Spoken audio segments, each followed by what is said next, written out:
ہمارے نبی صلی اللہ علیہ وسلم کے پاس ایک صحابی آئے بھیک مانگنے کے لیے, صحیح حدیث ہے. لوگوں کو وہ حدیثیں تو یاد ہوتی ہیں جس میں صدقے کی ترغیب ہے, وہ بھی حدیثیں یاد رکھنی چاہیے. صدقہ کرنا چاہیے, اسٹائل یہ ہونا چاہیے, انداز یہ ہونا چاہیے جو میں آپ کو بتا رہا ہوں. صحابی آئے, انصاری صحابی, عرض کیا یا رسول اللہ گھر میں کیا ہے؟ فاقے, کچھ بھی نہیں ہے کھانے میں. وہ واقعی بیچارے مستحق تھے, انہیں تو نبی ویسے ہی دے دیتے نا, وہ جھوٹ تھوڑی بول رہے تھے نبی کی خدمت میں آ کے. کچھ بھی نہیں ہے گھر میں. آپ نے فرمایا کچھ تو ہوگا, سب صحابہ بیٹھے ہوئے ہیں, کچھ تو ہوگا. فرمایا صرف ایک پیالہ ہے.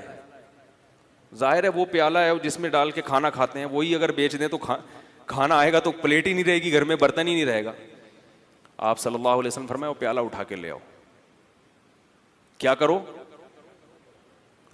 یہ حدیث تو پیالے کے بارے میں, آپ نے جب کسی کو دیکھنا ہے تو آپ نے اپنے حساب سے اس سے انٹرویو لے کے, یہ نہیں کہ پیالہ اٹھا کے لے آؤ کیونکہ حدیث میں آ رہا ہے. اب کیا ہے کہ رسول اللہ صلی اللہ علیہ وسلم نے ان سے کہا کہ جاؤ کیا لے کر آؤ؟ پیالہ. وہ لے آؤ اٹھا. نبی نے ان کو طریقہ سکھا رہے ہیں, کیسا پیارا آپ صلی اللہ علیہ وسلم کی تعلیم کا انداز تھا. آپ یہ بھی تو کہہ سکتے تھے بھائی اس پیالے کو بیچو, یہ خریدو, یوں کرو جاؤ. تو آپ نے معلم کو بھی بتا دیا کہ تم نے غریب کو صحیح راستہ بھی دکھانا ہے اور اس کے ساتھ اس راستے میں تعاون بھی کرنا ہے. وہ بیچارہ کانفیڈنس نہیں ہوتا, آپ نے اس کو سمجھا کے نکل لی ہے, وہ کنفیوز ہے یار میں نے کیا کرنا ہے. ہر آدمی میں کانفیڈنس نہیں ہوتا, قوت فیصلہ نہیں, تو آپ نے بتا دیا کہ اس کے ساتھ تعاون کرنا ہے, اس کی حوصلہ افزائی کرنی ہے. تو آپ یہ نہیں آپ صلی اللہ علیہ وسلم نے فرمایا کہ جاؤ وہ پیالہ بیچو اور یہ کرو اور وہ کرو اور خود ہی کر لو سارا کچھ. فرمایا لے آؤ. جیسے جیسے کہہ رہا ہوں نا ویسے ویسے گویا انگلی پکڑ کے چلانا سکھا رہے ہیں, بھیک سے انگلی پکڑ کے چھڑوا رہے ہیں. یہ زیادہ بڑی خدمت ہے. اگر آپ صلی اللہ علیہ وسلم ان صحابی کو کھانا دے دیتے, صدقہ دے دیتے, اگلے دن پھر آ جاتے, وہ تو کھاؤ ختم. اور تھوڑے دنوں میں کیا ہوتا, ان کی زوجہ بھی یہی, بچے بھی یہی کر رہے ہوتے. یہ بھیک ایسی بیماری ہے جو نسلوں میں چلتی ہے. خاندانی بھکاری ہوتے ہیں بعض لوگ, ارے ہمارے ابا بھی یہی کام کرتے تھے. ٹھیک ہے نا. تو نبی صلی اللہ علیہ وسلم نے فرمایا جاؤ پیالہ اٹھا کے لے آؤ. وہ صحابی پریشان ہے, کیا ہوگا بھائی, ٹھیک ہے نبی نے کہا ہے لے آئے. آپ صلی اللہ علیہ وسلم نے فرمایا اسے کون خریدے گا؟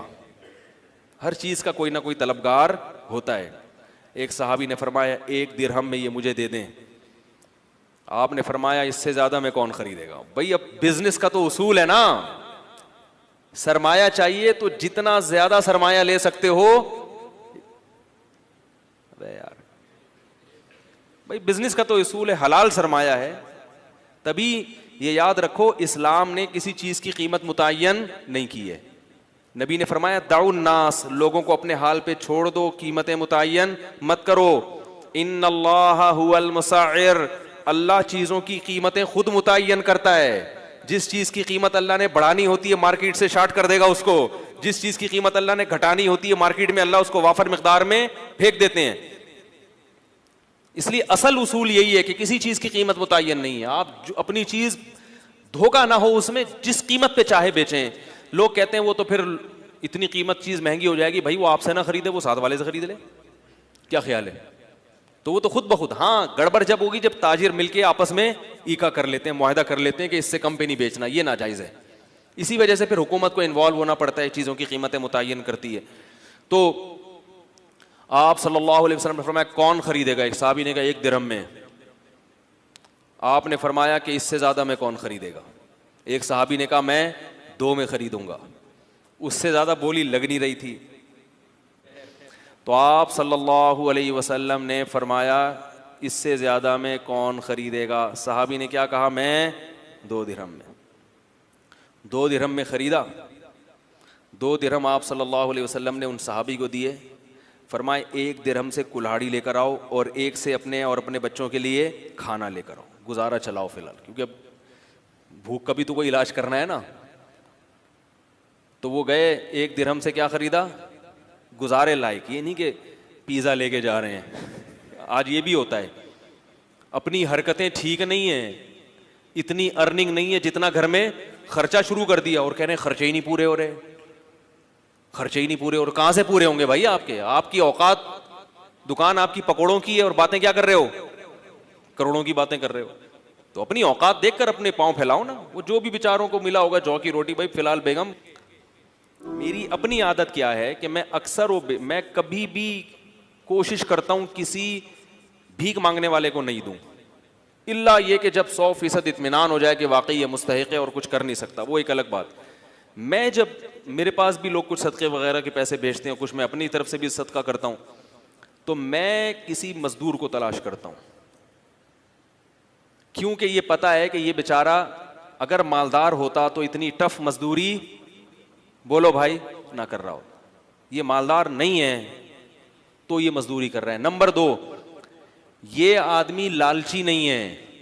لالچی ہوتا تو محنت گڑھا تھوڑی کھود رہا ہوتا, وہ رکشا تھوڑی چلا رہا ہوتا. تو ایسے آدمی کو بغیر مانگے دے دو, اور سرسری غور کرو کہ زکوٰۃ کا مستحق ہے یا نہیں. اگر لگ رہا ہے تو زکوٰۃ بھی دے سکتے ہیں اس کو, نہیں تو صدقہ تو بہرحال, صدقے میں تو یہ کوئی قانون نہیں ہے, صدقہ تو مالدار کو بھی دیا جا سکتا ہے, تو غریب کو کیوں نہیں دیا جا سکتا؟ وہ تو اور زیادہ ثواب ہے اس میں.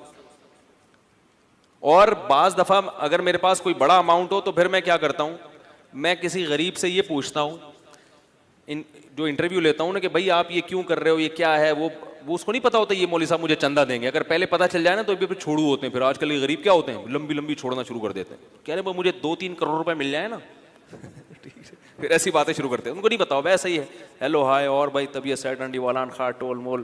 اگر پٹھان ہے تو تھوڑا سا پشتو مشتو ماری, پنجابی ہے تو تھوڑا سا اس میں, اور بھائی پہاڑ کی حال ہے تو ٹھیک ٹھاک ہو. اس طرح کی تھوڑی سی گلا شلنا کر کے تو تھوڑا سا اس کو مانوس کیا. اس کے بعد اس سے رپورٹ طلب کی, اور بھائی کیا کر رہے ہو, گھر بھر کیسا چل رہا ہے. تو جو عزت دار آدمی ہوتا ہے وہ پہلی دفعہ میں تو یہی کہے گا الحمدللہ اللہ کا دیا بہت کچھ ہے. اب یہ نہیں کہ ہم بھاگ گئے, اس کا مطلب ہے بندہ سفید پوش ہے, اللہ کا شکر ادا کر رہے ہیں. تو بھائی اللہ کا دیا ماشاءاللہ بہت کچھ ہے. بچے کتنے آپ کے؟ جی 2-3 درجن بچے ہیں ماشاءاللہ. ایک مثال دے رہا ہوں, ویسے ہوتے نہیں کسی کے. اور کون ہے گھر میں؟ یار ویسے ہی پوچھ رہا ہوں یار, تنخواہ کتنی ہے؟ کہنا الحمدللہ یہ دہاڑی ہو جاتی ہے. تو اس دہاڑی میں گزارا ہو جاتا ہے؟ ہاں بھائی ہو جاتا ہے. اس کا مطلب ہے کہ گزارا نہیں ہوتا, کیونکہ اس دہاڑی میں اسباب کی دنیا میں اتنے بچوں کے ساتھ گزارا نہیں ہوگا. تو بھائی اس کو لفافہ چپکے سے پکڑاؤ اور پتلی گلی سے نکل لو. اور اس سے زیادہ اچھا کام کیا ہے؟ بعض دفعہ یہ بھی میری کوشش ہوتی ہے, کبھی اس میں کامیاب ہوتا ہوں کبھی نہیں بھی ہوتا, اور کبھی یہ کوشش نہیں بھی کرتا, ٹائم ہی نہیں ہوتا. لیکن میں اس لیے آپ کو بتا رہا ہوں کہ بھائی یہ کام کریں گے تو انشاءاللہ انسانیت کی خدمت ہوگی, اپنی قوم کی خدمت ہوگی, اور اپاہج نہ بنائیں لوگوں کو. پھر میں اس سے کہتا ہوں کہ یار یہ آپ اس سے آسان کام کیوں نہیں کر لیتے؟ یا کوئی واقعی بے روزگار ہے, وہ ایسا بھی ہوا ہے, بھکاری آیا ہٹا کٹا, میں نے کہا آپ کچھ کرتے کیوں نہیں؟ کہہ رہے ہیں یار آج کل روزگار نہیں مل رہا, میں کیا کروں. میں نے کہا ٹھیک ہے آ جاؤ, ہماری مسجد میں کام ہو رہا تھا. میں نے کہا یار یہ سارا کام یہاں نمٹا دو, یہ کر لو, یہ گڈھا آپ کھود دو. آپ مجھ سے 100 روپے مانگ رہے ہو, میں آپ کو 2000 روپے دے دوں گا ایک دن کے, یا 3000 روپے دے دوں گا ایک دن کی دہاڑی. اب فوراً پتلی گلی سے نکل لیا. بھائی جب آپ ہٹے کٹے ہو, آپ کی باڈی سے لگ رہا ہے کہ آپ کدال کسی کے سر پہ بھی مار سکتے ہو, اتنی طاقت ہے. بھائی کیا کرنا ہے؟ اپاہج آدمی اللہ کو پسند نہیں ہے, اور اپاہج بنانے والے لوگ بھی اللہ کو پسند نہیں ہے.